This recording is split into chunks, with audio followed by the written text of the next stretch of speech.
Hello people, how are you all? क्या हाल है बेबीज? सो कहां तक पहुंच गए थे? सर आपने बोला हमारे सिलेबस के आखिरी चैप्टर में पहुंच गए हैं, which is stock exchange.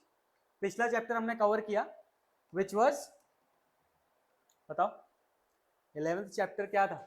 Sir it was financial market. ठीक है सर, फाइनेंशियल मार्केट में क्या क्या देखा था?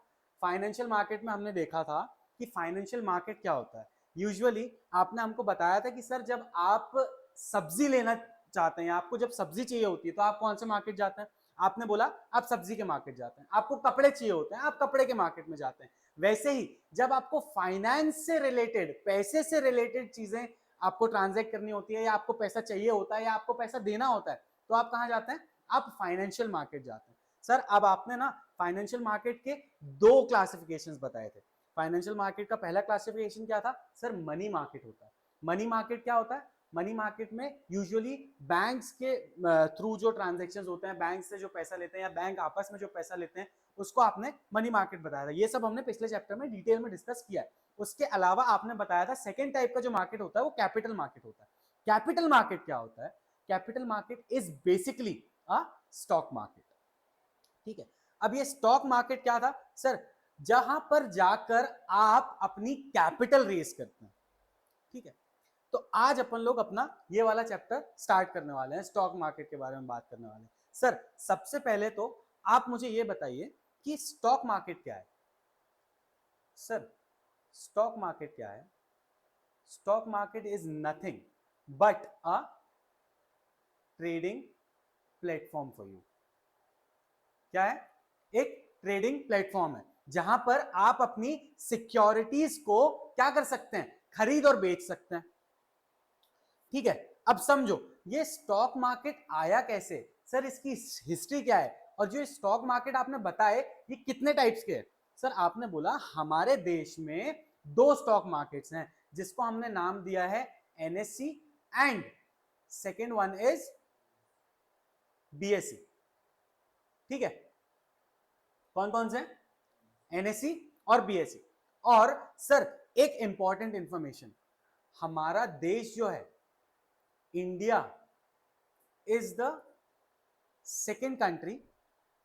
सिर्फ देश में दो ही ऐसी कंट्रीज हैं जिनके पास दो स्टॉक मार्केट्स हैं।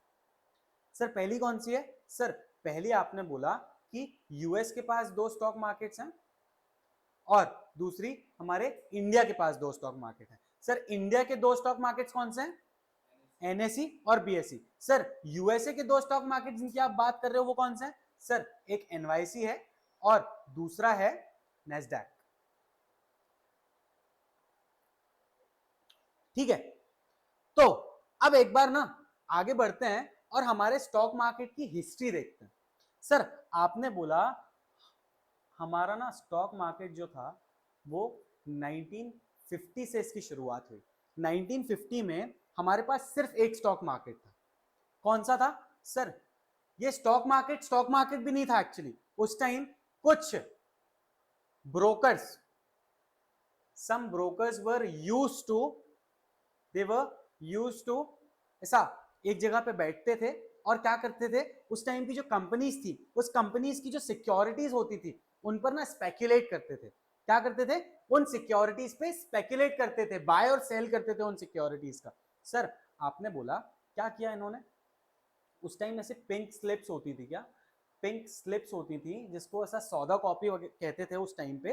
तो इन लोग इस सौदा कॉपी के जरिए ना उन सिक्योरिटीज में खरीदी बिक्री करते थे, यानी स्पेकुलेशन करते थे, उस पर सट्टा लगाते थे कि यार इसका सेल बढ़ेगा या ये शेयर जो है ये ज्यादा जाएगा या ये कम जाएगा। तो अभी की डेट में जो हम लोग ऑफन करते हैं ना जो शेयर स्टॉक मार्केट में, उस टाइम वो लोग एक कम्युनिटी थी, कम्युनिटी भी किसकी थी? ब्रोकर्स की कम्युनिटी थी। तो ये कुछ लोगों ने मिलकर ये करना शुरू किया। सर इन लोगों की ना तादाद क्या हुई? बढ़ती गई।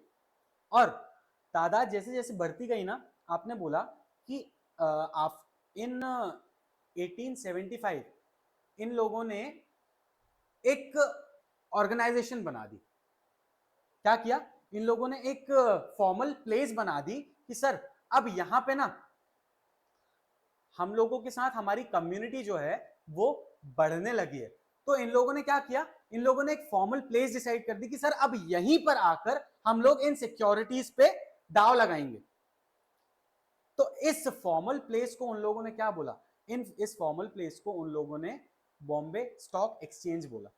क्या बोला, बॉम्बे स्टॉक एक्सचेंज बोला। सर ये बॉम्बे स्टॉक एक्सचेंज के जो पहले चेयरमैन थे, ये आप लोगों के कोर्स में है नहीं वैसे, अगर ये नहीं भी बताया तो कोई मसला नहीं है, लेकिन मैं आप लोगों के ऐसे थोड़ा सा नॉलेज एनहांसमेंट के हिसाब से मैं आपको बता रहा हूं। अदरवाइज अगर तुमको ये चीज याद नहीं भी रहे तो सर भूल जाना, नहीं याद रहा ना कोई दिक्कत नहीं है, भूल जाना, एग्जाम में लिख के भी मत आना ये चीज, ठीक है।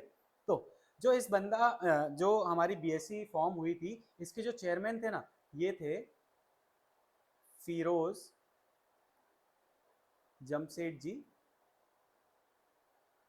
जी बॉय, ठीक है।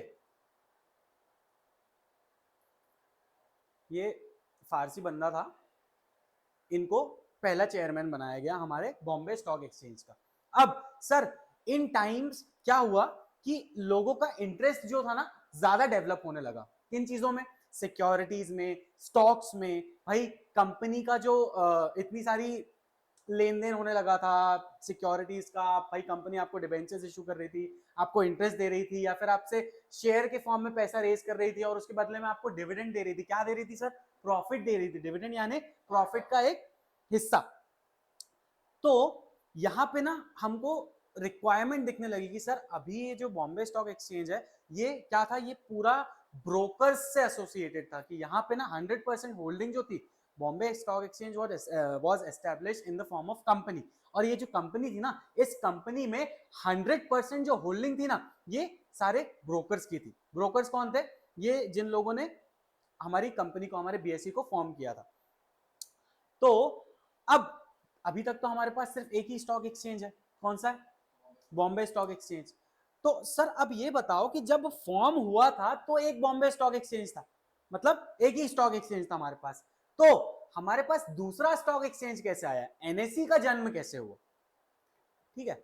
सर जब इन सब चीजों को देखकर हमने देखा कि सर यहाँ पे ना ऐसा ब्रोकर डोमिनेंट हो गया था यहाँ पे, मतलब क्या है कि ब्रोकरों का ही सारा कंट्रोल था, सारा पावर्स ब्रोकर्स के पास था, ब्रोकर्स अपनी मनमानी करके अपने हिसाब से चीजें ऑपरेट करते थे यहाँ पे। तो सेंट्रल गवर्नमेंट को नीड लगी, तो सेंट्रल गवर्नमेंट ने क्या किया, सेंट्रल गवर्नमेंट ने आपके इन ब्रोकर्स के पास जाकर इन्हें अप्रोच किया और इन ब्रोकर्स को जाकर बोला कि सर आप क्या करो, इस बीएससी का कंट्रोल जो है ना डाइल्यूट कर दो, इसको एक पब्लिक कंपनी में क्या कर दो सर, इस बीएससी को एक पब्लिक कंपनी में ट्रांसफॉर्म कर दो, पब्लिक कंपनी बना दो, और इसकी 49% जो होल्डिंग है ये आप पब्लिक को दे दो, 49% होल्डिंग आप पब्लिक को दे दो, और आपने बोला कि सर आप इसकी 51% जो होल्डिंग है अपने पास रखो, ठीक है। सेंट्रल गवर्नमेंट ने क्या किया, सेंट्रल गवर्नमेंट ने बीएससी के पास जाकर ब्रोकर्स को अप्रोच किया कि सर आपकी इसकी जो बीएससी है इसको आप पब्लिक कंपनी में ट्रांसफॉर्म कर दो, और 49% जो होल्डिंग है वो पब्लिक के हाथ में दे दो, 51% आप ही रखो, कंट्रोल आप रखो, 51 में कंट्रोल है आपके पास, ठीक है, 51% आप रखो और 49 पब्लिक को दे दो। लेकिन ब्रोकर्स का क्या था, सर ब्रोकर्स क्यों देंगे, ब्रोकर्स ने बोला हमारा 100% कंट्रोल है, हम अपना कंट्रोल क्यों डाइल्यूट करें, हम अपना कंट्रोल क्यों लूज करें। तो ब्रोकर्स ने डिनाई कर दिया इस चीज को, ब्रोकर्स ने सेंट्रल गवर्नमेंट का जो ऑफर था उसको रिजेक्ट कर दिया। तो वहां पे सेंट्रल गवर्नमेंट जो थी, सेंट्रल गवर्नमेंट ने ना डिसाइड किया कि भाई हम अपना खुद का स्टॉक एक्सचेंज बनाएंगे। सेंट्रल गवर्नमेंट ने बैंक्स को और कुछ फाइनेंशियल इंस्टीट्यूशंस को, कुछ बैंक्स को और कुछ फाइनेंशियल इंस्टीट्यूशंस को क्या दी सर, इन्होंने ना अथॉरिटी दी,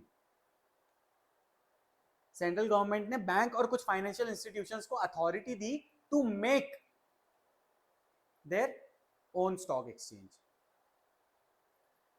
सर इस तरह से एनएसई फॉर्म हुआ था, कुछ बैंक्स और फाइनेंशियल इंस्टीट्यूशंस ने मिलकर एनएसई फॉर्म किया। तो इस तरह से हमारे पास दो स्टॉक एक्सचेंजेस हुए, पहला जो बीएसई था जो हमारे एशिया का सबसे पुराना और सबसे पहला स्टॉक एक्सचेंज है, ठीक है। उसके बाद by the time when we felt a need to establish one more stock exchange we made this NSE. किसने बनाया? सेंट्रल गवर्नमेंट ने बनाया। कैसे बनाया सर? बैंक्स और फाइनेंशियल इंस्टीट्यूशंस को अथॉरिटी देके बनाया। ठीक है, वेल एंड गुड, बढ़े आगे, समझ में आ रहा है? चलो, तो ये हमने देख लिया कि हमारे स्टॉक एक्सचेंज की हिस्ट्री क्या है। सर बीएसई कैसे फॉर्म हुआ था, सर एनएसई कैसे फॉर्म हुआ था। अब आप अपन अपनी बुक क्या कह रही है इस बारे में वो समझते हैं। ठीक है, चलो सर आपने बोला कि स्टॉक एक्सचेंज जो है ना ये बहुत इंपॉर्टेंट कॉन्स्टिट्यूएंट है, मतलब एक बहुत इंपॉर्टेंट कंपोनेंट है, बहुत इंपॉर्टेंट पार्ट है। किसका? हमारे कैपिटल मार्केट का। कैपिटल मार्केट क्या होता है सर? जहां पे सिक्योरिटीज का खरीदना और बेचना होता है। ठीक है, अब कैपिटल मार्केट को भी ना दो हिस्सों में क्लासिफाई किया है, एक प्राइमरी मार्केट होता है और एक सेकेंडरी मार्केट होता है। वो अपन पिछले चैप्टर में देख चुके हैं और अभी तेरे को जानने की रिक्वायरमेंट नहीं है उस चीज की। ठीक है, तो अपन देखते हैं, चल आ जा। It is a part of financial market. क्या है ये sir? It is a part of financial market. Financial market का पार्ट है। किसकी बात कर रहे हैं? स्टॉक एक्सचेंज की बात कर रहे हैं। ठीक है, where corporate securities, corporate securities यानी ये कॉर्पोरेट यानी कंपनी। सर कंपनी की जो सिक्योरिटीज होती हैं, सिक्योरिटीज यानी सर आपने बोला शेयर्स हो गए, डिबेंचर्स हो गए, बॉन्ड्स हो गए, सर आपने बोला डिपॉजिट्स हो गए, तो ये सब क्या है? ये सिक्योरिटीज है। ठीक है, तो ये क्या है? It is a part of financial market where corporate securities are bought and sold. जहां पे आपकी कॉर्पोरेट सिक्योरिटीज क्या क्या हो रही है? खरीदी जा रही है और बेची जा रही है। सोम, या तो इधर आके बैठ या वहां पे बैठ, वहां बैठ, उधर बैठ, एक सीट पीछे बैठ।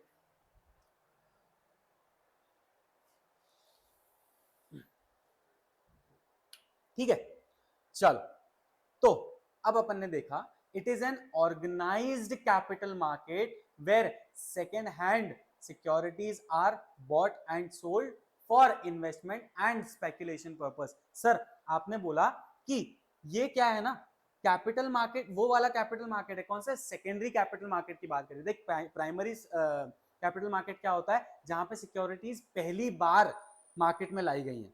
ठीक है, पहली बार क्या? जैसे आईपीओ होता है, पहली बार सिक्योरिटी आई। फर्दर इशू होता है। फर्दर इशू मतलब क्या? जब कंपनी दोबारा क्या कर रही है? कंपनी दोबारा शेयर्स दे रही है, लेकिन वो शेयर्स नए शेयर्स दे रही है। फर्दर इश्यूज जब होता है ना, तो वो सेकेंडरी मार्केट में नहीं आता है, वो प्राइमरी मार्केट में आता है, क्योंकि कंपनी दूसरी बार तो ला रही है सिक्योरिटी, लेकिन जो सिक्योरिटीज ला रही है वो पहली बार ला रही है।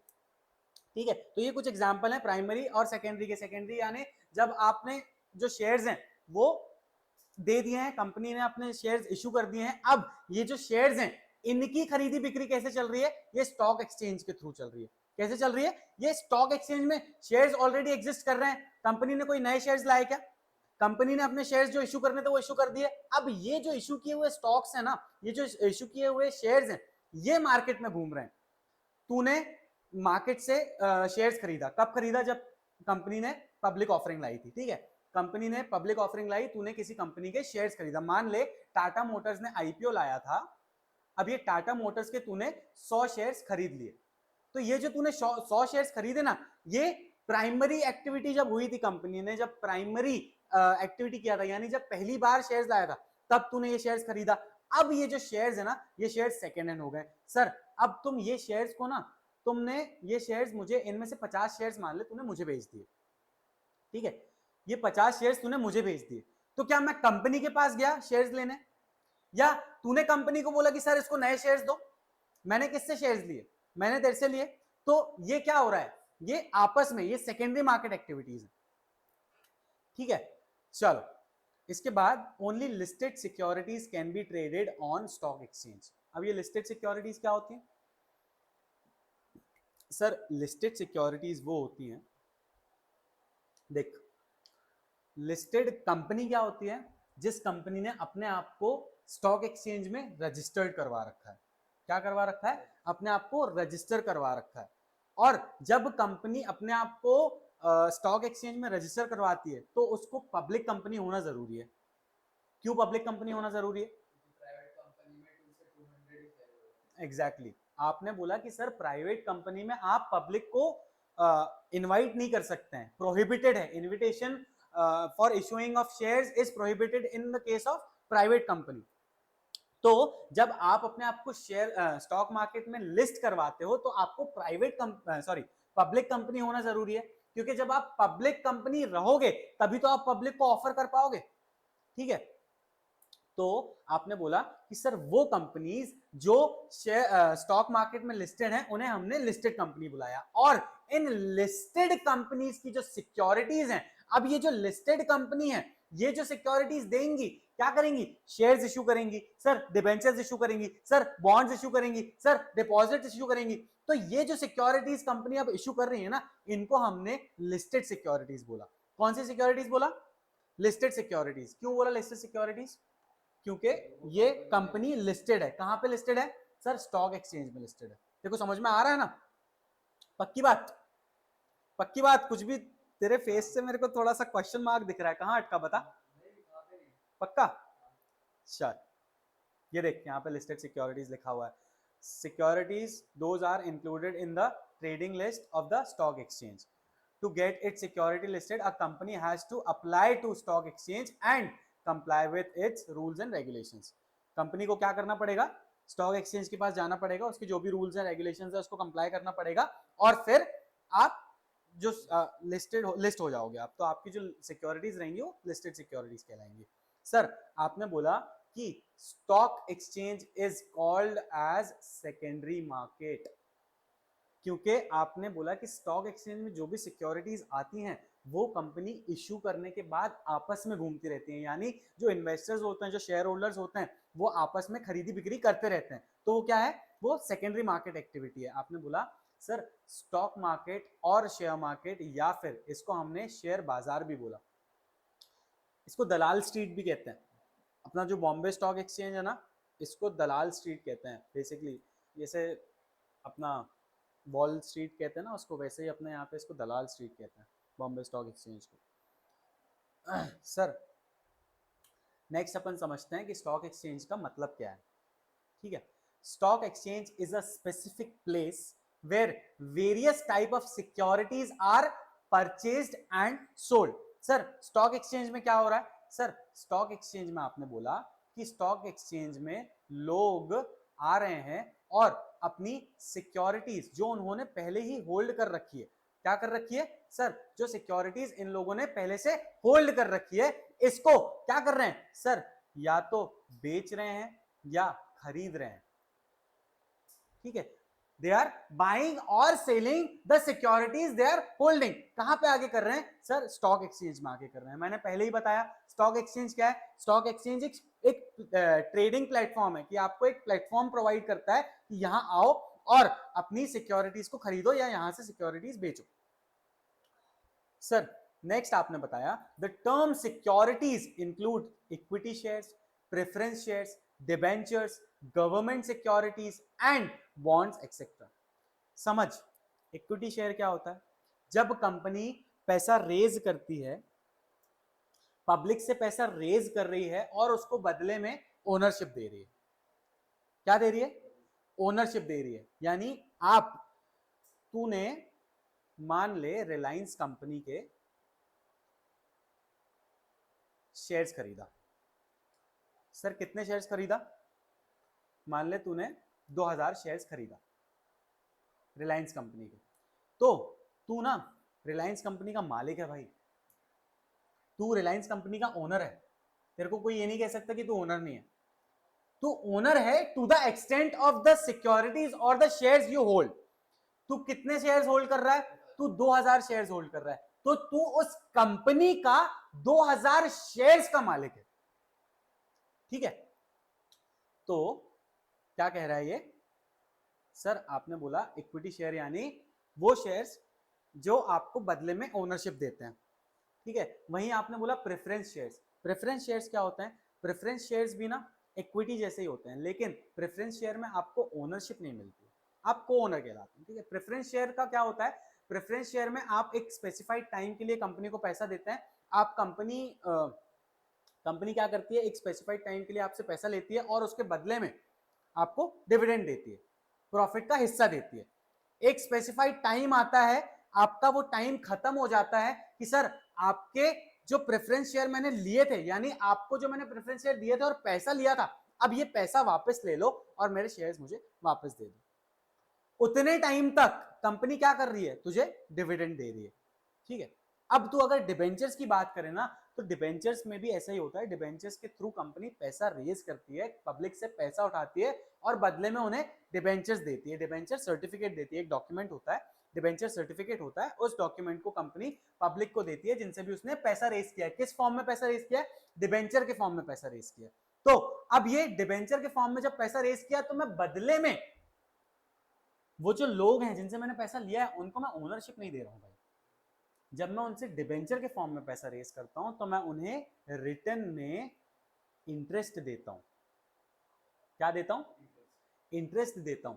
और ये इंटरेस्ट जो है ना, ये जो डिबेंचर्स होते हैं ना, ये भी एक स्पेसिफाइड टाइम के लिए होते हैं। मान ले मैंने 10 साल के लिए तेरे को डिबेंचर्स इशू किए, मैं कंपनी हूं, मैं इशूअर हूं, मैंने 10 साल के लिए तुझे डिबेंचर्स इशू किए हैं, तुझे और तेरे जैसे बहुत सारे लोगों। तो मैं 10 साल बाद तुझसे वो प्रिंसिपल अमाउंट वापस कर दूंगा और अपना शेयर डिबेंचर सर्टिफिकेट वापस ले लूंगा।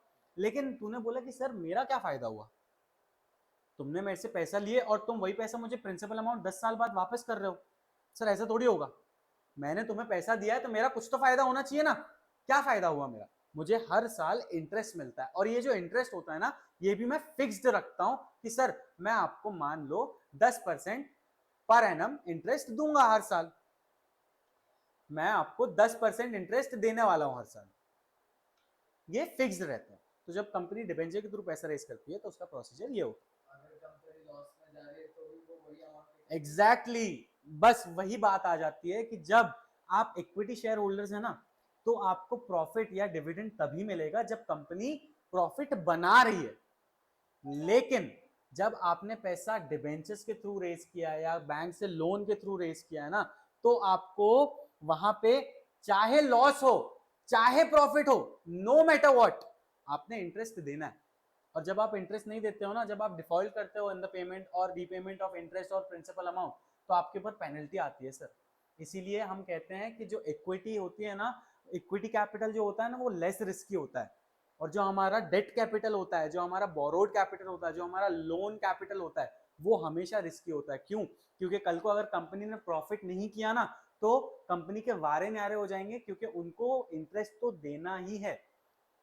तो इसीलिए ये जो डिबेंचर्स या फिर डेट इक्विटी डेट फंड्स होते हैं, जो डेट कैपिटल होती है, तो थोड़ी सी कंपेयर टू इक्विटी कैपिटल वो अपनी थोड़ी सी रिस्की होती है।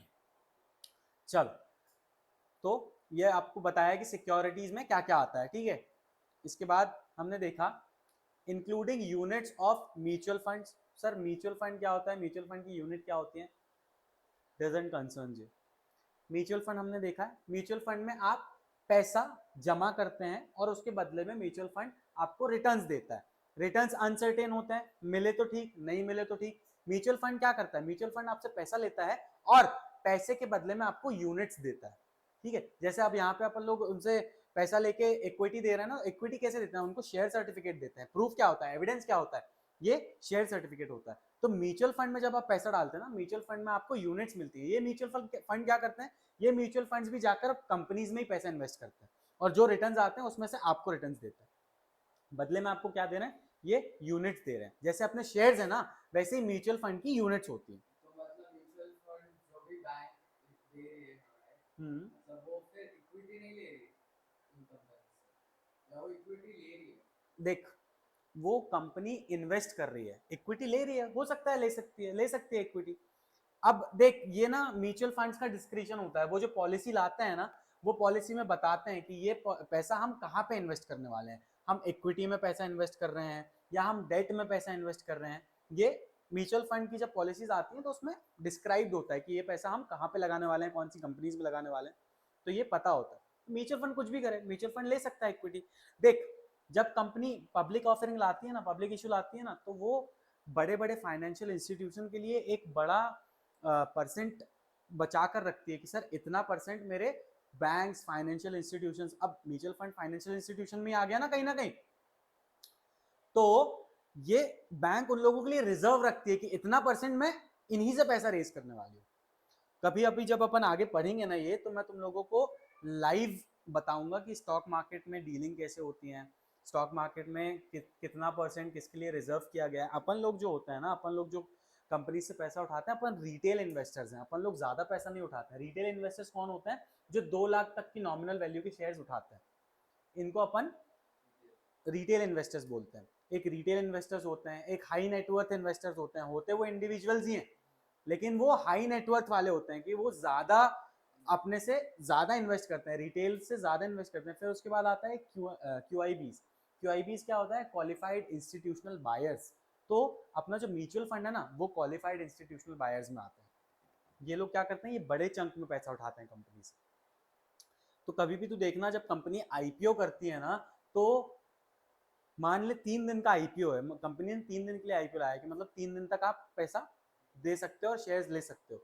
तो पहले दूसरे दिन ये जो एचएनआईज और क्यूआईबीज के लिए जो रिजर्व करके रखती है ना परसेंट, उसमें ज्यादा खरीदी नहीं होती है। आखिरी वाले दिन में ये लोग खरीदते हैं कि यार एक ही बार में खरीदते हैं ना, मतलब they it is very common process, common practice. तू देखना, मैं जब अपन लोग पढ़ेंगे ना ये साथ में, तब मैं तुम लोगों को लाइव दिखाऊंगा कि देखो आज पहला दिन है आईपीओ का, अभी तक क्यूआईबीज ने इन्वेस्ट नहीं किया। अरे ये क्यों क्यों नहीं करते? अब तू देख, ये जो बड़े बड़े फाइनेंशियल इंस्टीट्यूशंस होते हैं, इनका 2 दिन का पैसा भी कितना इंपॉर्टेंट होता है। अब तू देख, इनका आईपीओ 3 दिन के लिए, तू मान ले तेरे क्यूआईबीज ने पहले दिन पैसा फंसा के रख दिया, लेकिन इन लोगों को रिटर्न्स पहले दिन से मिलने वाले हैं क्या? सर आपने बोला कि आपका जो आईपीओ था वो 3 दिन के लिए था, तो ये लोग अपना पैसा 2 दिन यहाँ पे जाम क्यों करें? Common sense.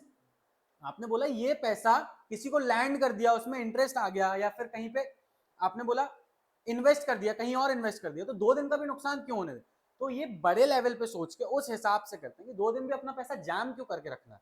तो ये लोग आखिरी दिन पे एक ही साथ पूरा वो कर लेते हैं, सब्सक्राइब कर लेते हैं। ठीक है, मेरे को ऐसा लग रहा है अपन टॉपिक से बहुत इधर उधर जा रहे हैं। ठीक है, लेकिन समझ में आ रहा है ना तेरे को? चलो आ जाओ। चल भाई, stock market acts as intermediary between investor and borrower.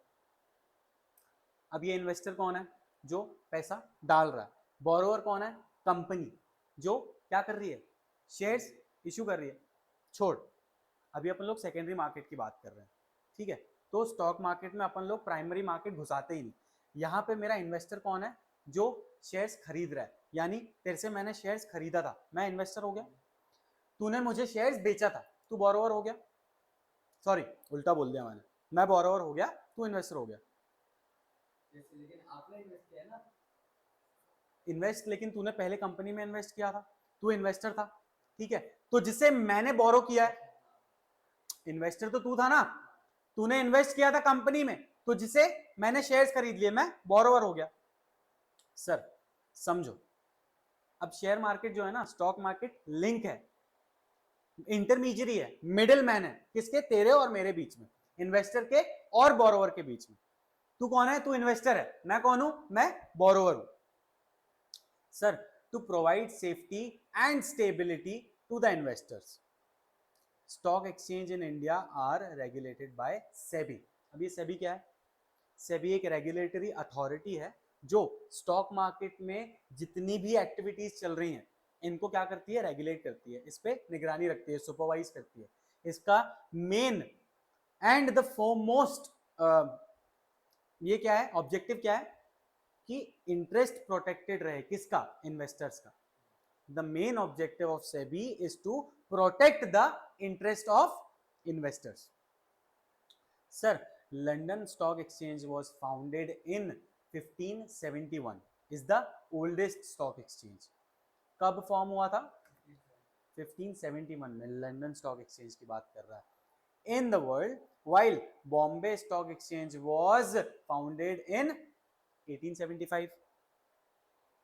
ऊपर देखा था हमने, 1875 में उन लोगों ने एक फॉर्मल प्लेस बना दी जहां पर उन लोग ये चीज फॉर्मली करने लगे। तो स्टार्ट कब किया था? स्टार्ट तो 1850 में किया था ना। भाई साथ में बैठते थे, सिक्योरिटीज में इन्वेस्ट करते थे, खरीदते बेचते थे, लेकिन फॉर्मली उस प्लेस पे जाके ऑर्गेनाइज कब किया उस चीज को? आपने बोला 1875। चल, ये अपने इंडिया का ओल्डेस्ट स्टॉक एक्सचेंज है। कौन सा? Bombay stock exchange. चलो आ जाओ सर, क्या डेफिनेशन बोल रहा है? आपने स्टॉक एक्सचेंज की डेफिनेशन बताई, according to the securities contract regulation act 1956। ये एक एक्ट है जो स्टॉक एक्सचेंज को रेगुलेट करता था। पहले दो एक्ट्स थे जो स्टॉक एक्सचेंज को रेगुलेट करते थे। पहला कंपनीज एक्ट था और दूसरा सीकरा, सिक्योरिटीज कॉन्ट्रैक्ट रेगुलेशन एक्ट, ये रेगुलेट करते थे। लेकिन उसके बाद फिर हमने डिपॉजिटरी एक्ट 1996 ला दिया। डिपॉजिटरी एक्ट क्या होता है सर? डिपॉजिटरी एक्ट हमने पिछले चैप्टर में पढ़ा हुआ है कि जब डिपॉजिटरी सिस्टम आया, जब हम लोग शेयर्स को इलेक्ट्रॉनिक फॉर्म में होल्ड करने लगे, शेयर्स को इलेक्ट्रॉनिक फॉर्म में सेल और बाय करने लगे, तो हमें एक रेगुलेटरी बॉडी चाहिए थी जिसको हमने बोला डिपॉजिटरीज। तो उसके बाद डिपॉजिटरीज एक्ट 1996 आया और वो रेगुलेट करता है स्टॉक मार्केट का। बोला ठीक है। और सेबी के रेगुलेशंस है, सेबी के गाइडलाइंस है, SEBI depository participants and SEBI depository and participants regulation 2018, ये रेगुलेशंस हैं जो स्टॉक मार्केट को रेगुलेट करते हैं। ठीक है, चलो। The term stock exchange is defined as an association, organisation और body of individuals whether incorporated और नॉट। सर आपने बोला ये क्या है? ये एक एसोसिएशन है, इसको आप ऑर्गेनाइजेशन कह लो, या फिर इसे आप एक बॉडी ऑफ इंडिविजुअल्स कह लो। बॉडी ऑफ इंडिविजुअल्स यानी बहुत सारे इंडिविजुअल्स ने मिलकर एक बॉडी बनाई है, एक कॉर्पोरेशन बनाया है, इसको हमने बॉडी ऑफ इंडिविजुअल्स बोला। whether incorporated or not, established for the purpose of assisting, regulating and controlling the business of business in buying, selling and dealing of securities। Sir आप समझो, आपने बोला कि ऐसी एसोसिएशन या फिर कोई ऑर्गेनाइजेशन या फिर बॉडी ऑफ इंडिविजुअल्स जो क्या कर रही है, जो आपकी सिक्योरिटीज में buying and selling of securities में क्या कर रही है? डील कर रही है। इस एसोसिएशन को हमने क्या बोला? इस एसोसिएशन को हमने स्टॉक एक्सचेंज बोला। सर डेफिनेशन के हिसाब से कुछ भी नहीं है, बस कुछ चीजें याद रखना है भैया। एक एसोसिएशन है या फिर कोई एक ऑर्गेनाइजेशन है या फिर कोई एक बॉडी ऑफ इंडिविजुअल है जो क्या कर रही है? जो buying and selling of securities में डील कर रही है, उसको हमने स्टॉक एक्सचेंज बोला। सर अब वो चाहे इनकॉर्पोरेटेड हो या ना हो, लेकिन हम उसको स्टॉक एक्सचेंज कंसीडर करेंगे।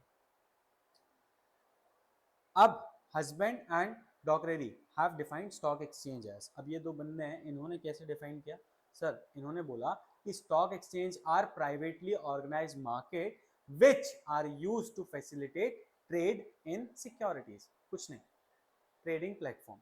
बस एक बेसिक थंब रूल बना लेना, जब भी स्टॉक एक्सचेंज की बात आए तो ध्यान रखना कि stock exchange is nothing but a trading platform.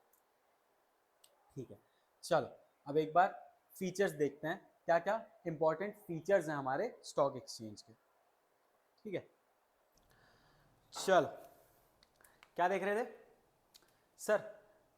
The important feature of stock exchange are as follows, यही थे ना हम? क्या क्या फीचर्स हैं स्टॉक मार्केट के हमारे? मार्केट फॉर सिक्योरिटीज, ये क्या कह रहा है सर? स्टॉक मार्केट जो है ना is a place where all the type of corporate securities as well as securities of government and semi government bodies are traded। Securities, her type की securities, चाहे वो गवर्नमेंट सिक्योरिटीज हो, चाहे semi government securities हो, चाहे company की securities हो। Securities हमने देख लिया क्या होती हैं सर? सिक्योरिटीज आपने बता दिया जो भी थी, जो सिक्योरिटीज जिस टाइप की सिक्योरिटीज होती हैं वो सारी सिक्योरिटीज यहां पर ट्रेडेड होती हैं, यहां पे उनकी ट्रेडिंग होती है। कहां पे? स्टॉक मार्केट पे। ठीक है सर, एक फीचर ये रहा हमारा। यार फैन ऑन कर दो यार, बहुत ज्यादा गर्म है। ठीक है, चलो नेक्स्ट देखते हैं second hand securities. Second hand securities का भी कंसेप्ट बता दिया है मैंने। क्या होता है second hand securities? Sir securities traded in stock exchange are those securities which are already issued by the company. Company ने क्या किया है, कंपनी ने ऑलरेडी इशू कर चुकी है आपकी सिक्योरिटीज को, ठीक है। In other words second hand securities are bought and sold among the investor in the stock exchange. आपस में ही हो रहा है अब जो भी ट्रांजैक्शन हो रहा है, इसमें कंपनी का कोई लेना देना नहीं है। कंपनी ने एक बार अपनी सिक्योरिटीज इशू कर दी, उसके बाद आप आपस में ही इसकी ट्रेडिंग करते हो, आपस में ही बाय सेल करते हो, ठीक है। उसके बाद आपने देखा कि सर लिस्टेड सिक्योरिटीज क्या होती है। ये सारी चीजों पे हम लोग एक बार डिटेल में बात कर चुके हैं क्या अभी थोड़ी देर पहले, है ना। क्या होती हैं लिस्टेड सिक्योरिटीज? जो भी कंपनी ने जो भी सिक्योरिटीज हमने लिस्ट की, जो भी कंपनी स्टॉक एक्सचेंज के पास अपने आप को जाकर लिस्ट करवाई है, उस कंपनी की जो भी सिक्योरिटीज होंगी उनको हमने लिस्टेड सिक्योरिटीज बोला।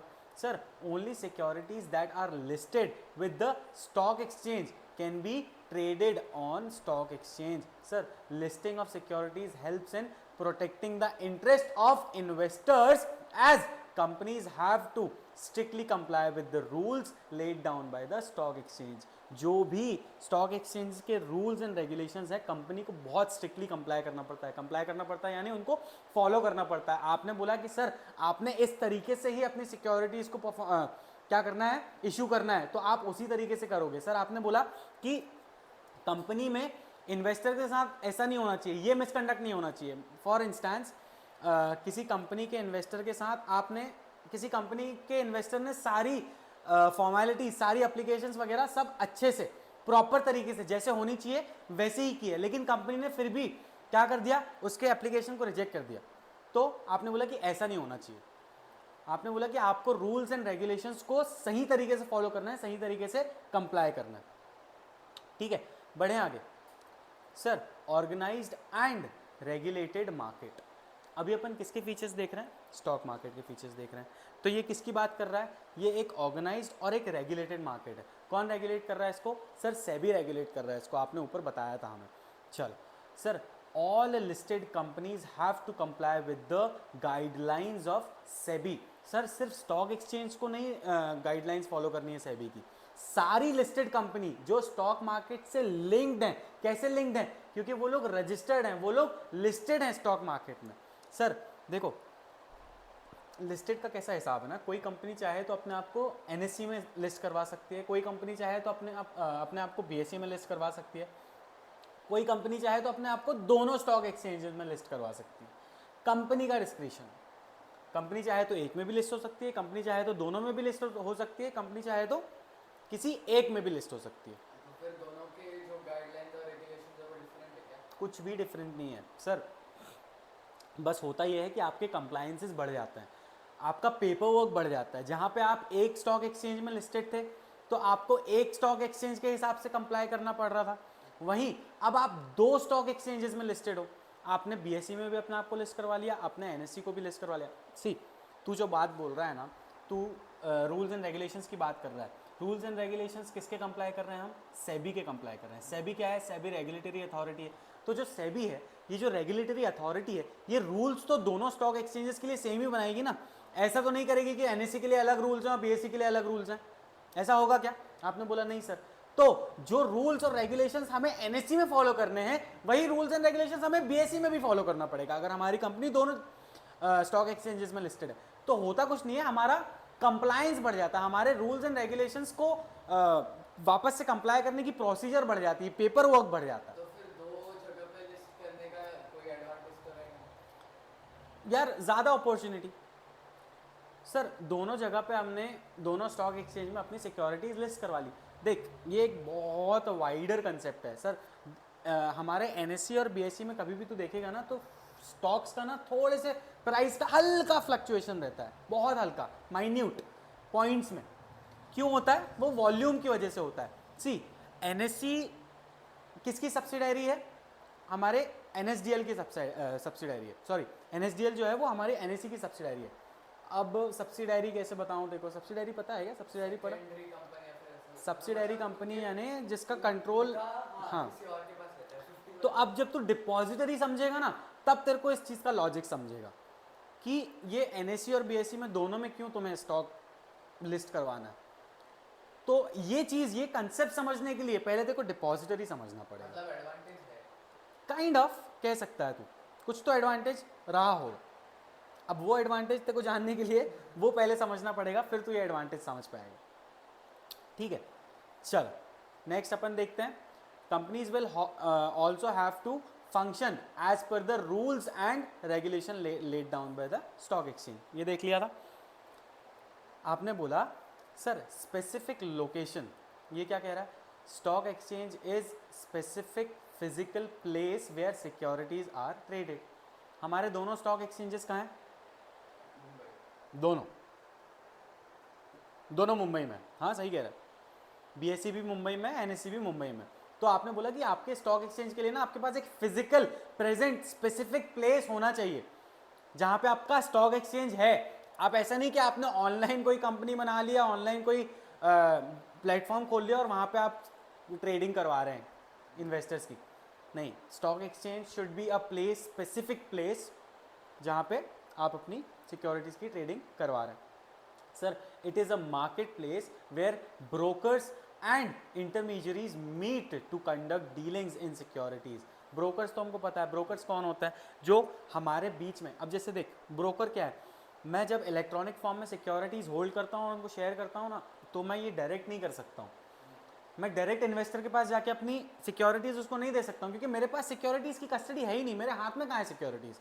जब मेरे पास शेयर सर्टिफिकेट होते थे तब मैं डायरेक्ट ट्रांसफर कर सकता था, लेकिन अब मेरे पास शेयर सर्टिफिकेट कहाँ है? मेरे शेयर्स जो हैं वो डीमैट अकाउंट में है।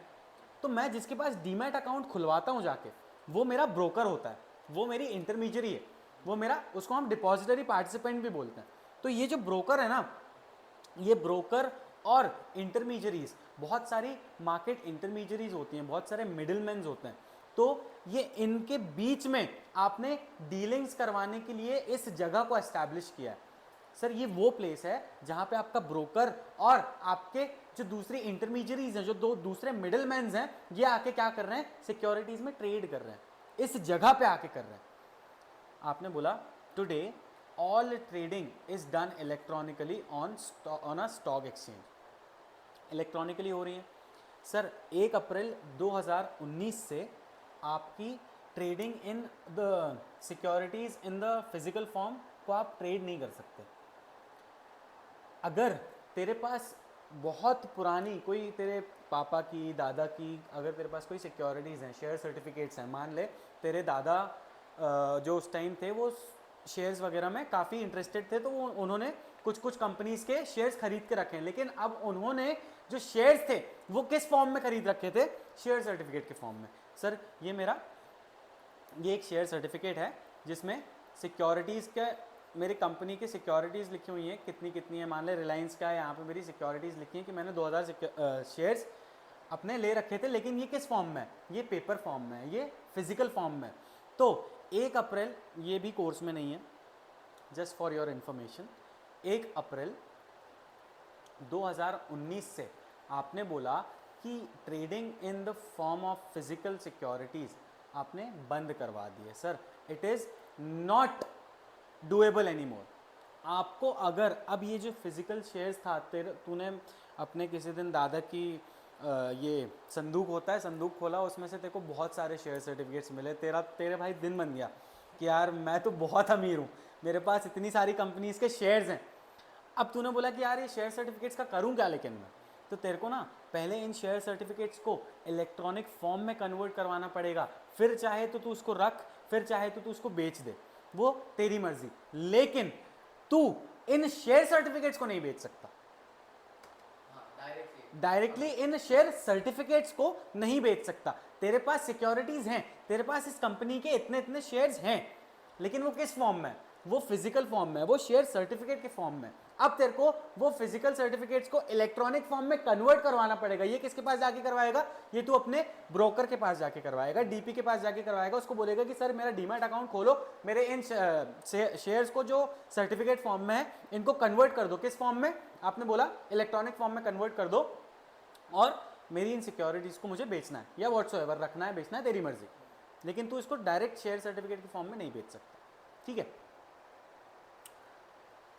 उसके बाद trading only through members. Sir आपने बोला सिक्योरिटीज़ जो हैं जो स्टॉक एक्सचेंज में आप ट्रेड कर रहे हैं ये सिर्फ मेंबर्स ही एक्सचेंज करेंगे, कैसे? सर कंपनी का मेंबर होना ज़रूरी है। आपके पास जब तक स्टॉक्स नहीं होंगे तब तक आप स्टॉक बेच सकते हो क्या? Obviously not. जो तेरे पास चीज़ है ही नहीं तू उसकी ट्रेडिंग कैसे कर सकता है?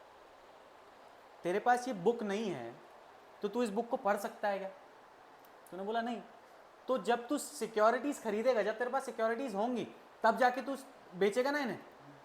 तो वैसे ही ये क्या कह रहा है कि तुझे मेंबर होना जरूरी है, और जब तेरे पास सिक्योरिटीज होती है ना तो तू कंपनी का मेंबर कहलाता है। ठीक है। Securities in stock exchange can B traded only by the members of the exchange on their own behalf और थ्रू ऑथराइज्ड ब्रोकर। ये क्या बोल रहा है सर? ये बेसिकली ब्रोकर की बात कर रहा है। ये ब्रोकर क्या होता है? जो डिपॉजिटरी पार्टिसिपेंट होता है ये स्टॉक एक्सचेंज से कनेक्टेड होता है, ये स्टॉक एक्सचेंज से के साथ रजिस्टर्ड होता है। तो जब तेरे पास सिक्योरिटीज़ हैं तो सिक्योरिटीज़ डायरेक्ट नहीं जा रहा। सर तुम क्या कर रहे हो ना, ये सिक्योरिटीज़ अपने डिपॉजिटरी पार्टिसिपेंट के थ्रू बेच रहे हो, अपने ब्रोकर के थ्रू बेच रहे हो। तो ये जो ब्रोकर है ना, इस ब्रोकर का भी मेंबर होना जरूरी है। कहाँ पे? स्टॉक एक्सचेंज में। तो ये उसी मेंबर की बात कर रहा है, through member of stock exchange. ठीक है, चल आ जाओ। नेक्स्ट अपन देखते हैं management of stock exchange. Sir आपने बोला executive committee of stock exchange looks after overall activities and management of stock exchange. Sir ये एक एग्जीक्यूटिव कमेटी होती है, ये एक कमेटी बनाई जाती है कुछ मेंबर्स की, जो क्या करती है? स्टॉक एक्सचेंज की सारी एक्टिविटीज़ को सुपरवाइज करती है या देखती है। The composition, powers and name of the executive committee differs from exchange to exchange. यानी हर एक्सचेंज की अलग कमेटी हो सकती है, और इस कमेटी में कंपोजिशन यानी कितने लोग होंगे, उनके क्या क्या पावर्स होंगे, उनका नाम क्या होगा। सर ये कौन डिसाइड करता है? ये स्टॉक एक्सचेंज के ऊपर रहता है। अब जैसे बीएससी का जो एग्जीक्यूटिव कमेटी है वो अलग हो सकती है, और एनएससी की जो एग्जीक्यूटिव कमेटी है वो अलग हो सकती है। There are other supporting committees to assist the executive committee like advisory committee, listening committee. ये क्या कर रही हैं? ये हमारी एग्जीक्यूटिव कमेटी को एडवाइज कर रही हैं, अपना सजेशंस दे रही हैं किसी भी मैटर पे अगर ज़रूरत पड़ रही है तो इसके लिए हमने अलग अलग कमिटीज़ बना रखी हैं। कौन कौन सी कमिटीज़ हैं? सर एडवाइजरी कमेटी है, लिसनिंग कमेटी है, इसके अलावा और जो कमेटी चाहे वो फॉर्म कर सकते हैं। Organisation structure of stock exchange in India. ये क्या कह रहा है? Sir in India the stock exchange may be organised in the following 3 forms. 3 forms में आप स्टॉक एक्सचेंज को क्या कर सकते हैं? ऑर्गेनाइज कर सकते हैं। सर कौन कौन से हैं? Sir voluntary non profit making organisation. Sir non profit making organisation क्या होती है? सर ये वो ऑर्गेनाइजेशंस होती हैं जो प्रॉफिट अपने मेंबर्स में डिस्ट्रीब्यूट नहीं कर सकती। ठीक है, ये बहुत बड़ा मिसकंसेप्शन होता है लोगों का। उनको ऐसा लगता है कि सर नॉन प्रॉफिट ऑर्गेनाइजेशन है मतलब प्रॉफिट ही नहीं बनाती होगी। सर प्रॉफिट नहीं बनाएगी तो ऑर्गेनाइजेशन सर्वाइव कैसे करेगी? बीइंग ह्यूमन क्या है? Being human non profit organisation है। ठीक है, सलमान खान की जो बीइंग ह्यूमन अपन देखते हैं ना कंपनी जो है वो नॉन प्रॉफिट ऑर्गेनाइजेशन है। उसके पैंट्स, उसके शर्ट्स, उसके जीन्स कितने कितने के होते हैं सर? 10-10, 12-12 हज़ार रुपये के होते हैं। इतनी कॉस्ट होती होगी क्या उनकी? बता, 10-12 हज़ार रुपये की बनती होगी क्या पैंट्स? भाई 500, 700, 1000, 2000 रुपये की बनती होगी। बेचता कितने का है वो बंदा? 10,000, 12,000। तो प्रॉफिट नहीं बना रही है क्या वो? प्रॉफिट तो बना रही है ना। सर नॉन प्रॉफिट ऑर्गेनाइजेशन का मतलब ये होता है कि आप प्रॉफिट जितना चाहे उतना बना लो, लेकिन आप ये प्रॉफिट अपने मेंबर्स में डिस्ट्रीब्यूट नहीं कर सकते। जैसे अपन डिविडेंड देते हैं, सर आप इसको ना अपने मेंबर्स में डिस्ट्रीब्यूट नहीं कर सकते। तो ये आप जब स्टॉक एक्सचेंज बना रहे हैं तो एक नॉन प्रॉफिट ऑर्गेनाइजेशन के हिसाब से भी बना सकते हैं। सर आपने बोला companies with liability limited by shares. Liability limited by shares पढ़ा नहीं आया? सर वो कंपनीज होती हैं ये जिनकी लाइबिलिटी जो है वो लिमिटेड बाय शेयर है। लिमिटेड बाय शेयर है मतलब कल को मान ले मेरी कंपनी ने, ये मेरी कंपनी है, इस कंपनी में मैंने क्या किया है? इन्वेस्ट किया है। मान ले इस कंपनी का शेयर जो था वो 10 रुपए का था, ठीक है। अब इस 10 रुपए में से कंपनी ने मुझसे 8 रुपए बुलवाए हैं, मुझसे 8 रुपए लिए हैं, ठीक है। अब कल को ये कंपनी जो है वाइंड अप हो जाती है, यानी अगर बंद होने वाली रहती है तो सिर्फ 2 रुपए ही मांगेगी। मेरी लाइबिलिटी कितनी है? मेरी लाइबिलिटी 2 रुपए की है, मतलब up to the amount of share I did not give, या फिर कंपनी ने मेरे से मांगा नहीं, तो उतने ही एक्सटेंट तक मेरी लाइबिलिटी आएगी। मतलब यहाँ पे मेरी लाइबिलिटी क्या है? मेरी लाइबिलिटी जो है वो लिमिटेड है, कंपनी लिमिटेड बाय शेयर, इसकी लाइबिलिटी क्या है? लिमिटेड है। तो इस फॉर्म में भी आप क्या कर सकते हैं? स्टॉक एक्सचेंज बना सकते हैं। सर आपने बोला companies with liability limited by guarantee. Liability limited by guarantee क्या होता है?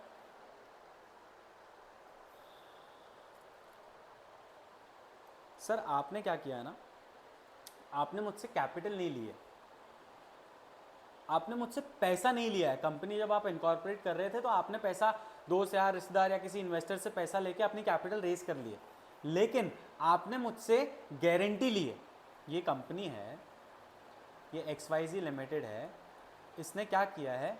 इसने अपने मेंबर्स से क्या ले रखी है? सर गारंटी ले रखी है कि कल को अगर कंपनी बंद हो जाती है तो आपको, मान ले किसी मेंबर ने 10 रुपए की गारंटी ली है, तो ऐसे बहुत सारे मेंबर्स मिलकर गारंटी लेते हैं कि भैया हम गारंटी लेते हैं कि कल को अगर कंपनी बंद हो जाएगी तो हम अपना 10 रुपया हिस्सा अपना देंगे, 10 रुपए देंगे, या जितने की भी गारंटी लिए। तो यहाँ पे जो मेंबर्स है ना, यहाँ पे members are limited by guarantee, कि जितने की आपने गारंटी ली है उतना पैसा आपको देना पड़ेगा कंपनी बंद होते टाइम। हाँ, ये मेंबर्स और कंपनी के बीच में अग्रीमेंट रहता है कि आपने इतनी इतनी गारंटी दे रखी है कंपनी को, कल को अगर कंपनी बंद होती है तो आपने जितनी गारंटी दे रखी है उतना अमाउंट आप हमें दोगे, ठीक है। तो आप इन 3 फॉर्म्स में क्या कर सकते हैं? स्टॉक एक्सचेंज फॉर्म कर सकते हैं। सबसे पहले स्टॉक एक्सचेंज क्या है? एक बॉडी कॉर्पोरेट है, एक कंपनी है, ठीक है। आप कंपनी के फॉर्म में स्टॉक एक्सचेंज बना सकते हैं, लेकिन आप कौन कौन सी कंपनी के फॉर्म में, कौन कौन से टाइप्स में, कौन कौन सी स्पीशीज हैं कंपनी की जिसमें आप स्टॉक एक्सचेंज को बना सकते हैं? तो वो ये 3 स्पीशीज है, ठीक है। Sir the securities contract regulation act 1956 provides rules for their functioning, licensing, recognise क्या है, recognition and for controlling speculation. कौन रेगुलेट कर रहा है? 1956 का है। कौन सा act? SCRA, securities contract regulation act. इसको क्या कर रहा है? स्टॉक एक्सचेंजेस को रेगुलेट कर रहा है। अभी सेबी भी करता है, कुछ रूल्स और रेगुलेशंस जो हैं अभी भी सीक्रा के हम इस पे फॉलो करते हैं। Sir membership of stock exchange क्या है इसमें? यस बेबीज, तो अभी अपना नेक्स्ट ये जो है क्या है? Membership of stock exchange. इसको अपन अपने नेक्स्ट लेक्चर में रखते हैं। नेक्स्ट लेक्चर में अपन कोशिश करेंगे कि हमारा ये चैप्टर हम फिनिश कर देंगे। तो वैसे भी ज़्यादा नहीं बचा है, थोड़ा ही बचा है, तो नेक्स्ट लेक्चर में हम आराम से डिस्कस करेंगे इसको। Till then, peace out and love you all, bye bye.